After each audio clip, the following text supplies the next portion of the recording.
Ako nga po pala si Ernest Aaron G. Baruga ng 3 Charlie at ito nga ang output number 3.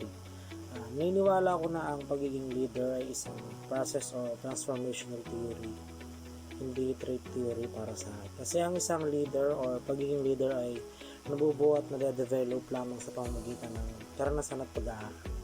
Hindi ito isang bagay na natatamo lamang sa isang iglap at leader ka na. Hindi ito basta-basta natutunan kung hindi ito napapag-aralan or wala kang karanasan.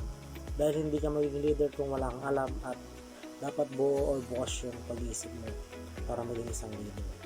Kaya mahalaga na ang leader ay patuloy na nag-aaral upang makasabay sa mga bagong idea ngayon, sa bagong technology at sa pamamaraan ng pamumuno.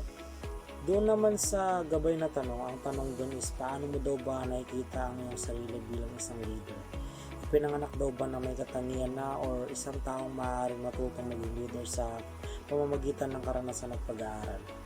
Ang sagot ko dyan is ay gaya lang nga ng sinabi ko, nakikita ko ang sarili ko bilang isang leader na dapat mag-aral ka muna or kailangan muna ng karanasan bago ka maging isang leader. Dahil paano mo ito pamumunuan sa balang araw kung wala kang experience o idea sa lahat ng bagay? Yun lamang po, salamat.